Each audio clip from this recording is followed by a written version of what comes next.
Forums like these go a long way in helping the policymakers to take balanced decisions close to ground reality. Ideas are tested in such forums, assumptions challenged, and new pathways forged, leading to progress. Pakistan stands today at a critical juncture in its economic journey. Our story has long been defined by immense potential, but also by recurring patterns of policy inconsistency, high taxation, deficit spending, and an over-regulated and stringent business environment.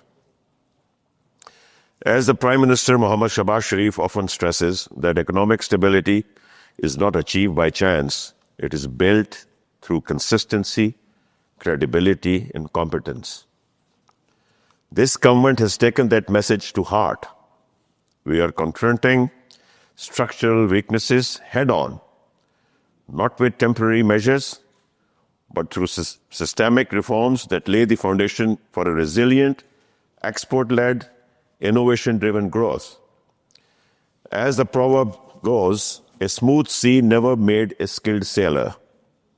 The turbulence of our present is shaping the discipline of reform, the courage to recalibrate, and the resolve to build a future economy that is not episodic but enduring. The new national tariff policy will take Pakistan away from protectionism and move towards competitiveness. This policy is being implemented as a key pillar of industrial and trade reform. It makes a decisive shift from protectionism to performance and from opacity to predictability. We are making tariffs an engine of export-led growth rather than a barrier to trade. The policy provides duty-free access to raw materials, simplifies the concessionary regime, and eliminates distortions that have long constrained manufacturing competitiveness. Over the next 5 years, Pakistan will reduce the customs duty slabs to just 4, 0%, 5, 10, and 15%, while phasing out all additional and regulatory duties. This reform will pass rupees 175 billion in cost savings directly to our industries this year alone. The policy promotes value-added and technology-intensive sectors from AI and robotics to electric vehicles, chemicals, and green technologies. In short, while some nations weaponize tariffs, Pakistan is rationalizing them, lowering costs, building resilience, and preparing to integrate into global value chains. The second major initiative of this government is the reform in our regulatory regime. We call it the regulatory guillotine. Under the Prime Minister's vision, the regulatory guillotine and reform initiative has become a flagship of modernization. Implemented through the Board of Investment, this initiative has delivered 465 regulatory simplifications across 3 major reform packages, saving businesses over rupees 250 billion annually in compliance costs. We have streamlined registrations, licenses, certificates, and permits. We have reformed the Companies Act 2017 for unlisted firms, making it as simple as opening and running a company in the state of Delaware, USA. The basic idea of this reform is to let the private limited companies be run according to their Memorandum of Understanding and Articles of Association, and not according to the dictates of the regulator. We are also rationalizing security clearance procedures for foreign investors. Most importantly, we are building the legal and digital foundations for transformation. The Asan Karobar Act 2025 will legally anchor these reforms. Ladies and gentlemen, let me now turn to the centerpiece of our economic transformation, the National Industrial Policy 2025. This policy represents one of the most ambitious reform agendas in Pakistan's recent history. It is not merely a policy document, it is a blueprint for national revival crafted under the visionary guidance of Prime Minister Muhammad Shahbaz Sharif, who has consistently emphasized that industrialization is the backbone of economic sovereignty. This policy is formulated after extensive collaboration across the public and private sectors.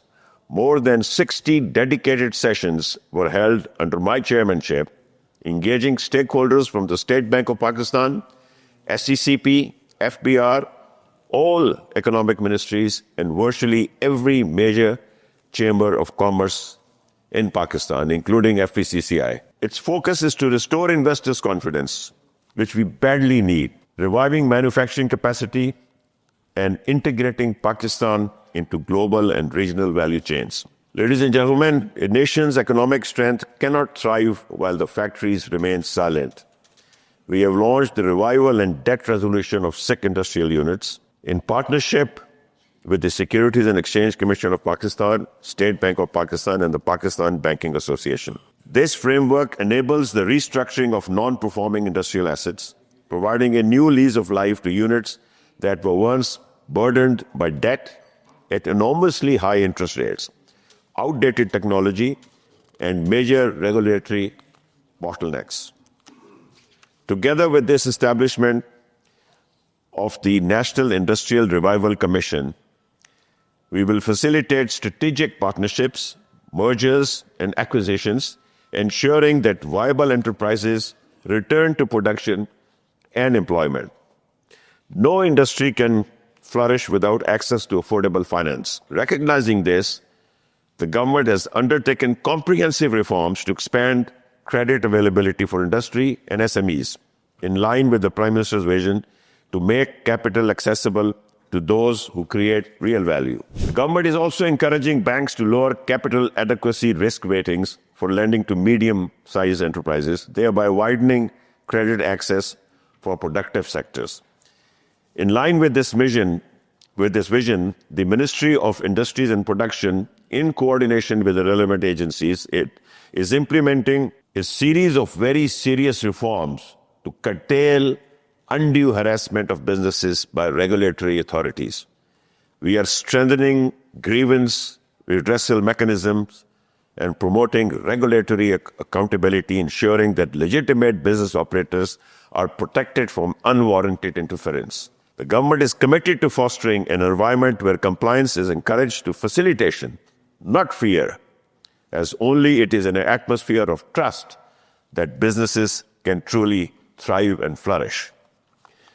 We are shifting the paradigm from protectionism to productivity, from ad hoc incentives to performance-based rewards, and from import dependence to value addition. In doing so, we are not just reviving factories, rather we are rebuilding the very spirit of enterprise that once made Pakistan a rising industrial power in South Asia. The new industrial policy responds through 8 integrated pillars. Let me highlight a few. Tariff and tax reforms. We are reducing import tariffs, as I mentioned earlier, phasing out the super tax, and moving toward a balanced, growth-oriented tax regime which is competitive to the tax regimes of other countries in the region. Energy sector reforms. We have the new electric vehicle policy, which incentivizes electrical vehicles while disincentivizing vehicles run on internal combustion engine. We will offer preferential tariffs for high-tech greenfield industries such as EVs, batteries,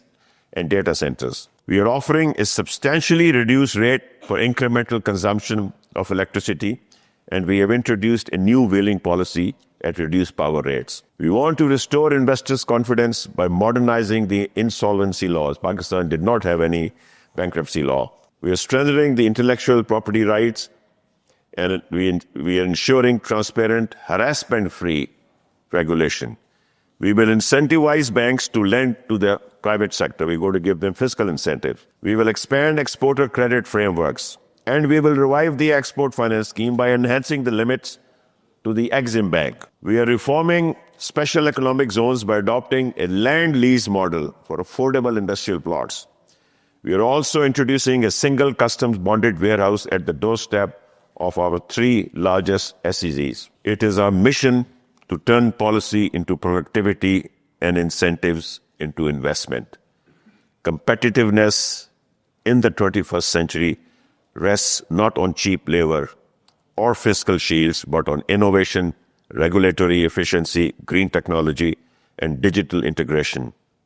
Let us therefore join hands, government, private sector, and academia, to steer Pakistan's economy towards a future defined not by confrontation, but by shared prosperity, fiscal discipline, and green growth. The path to prosperity is neither easy nor instant, but as the saying goes, the best time to plant a tree was 20 years ago. The second best time is now. Thank you, and Pakistan Zindabad.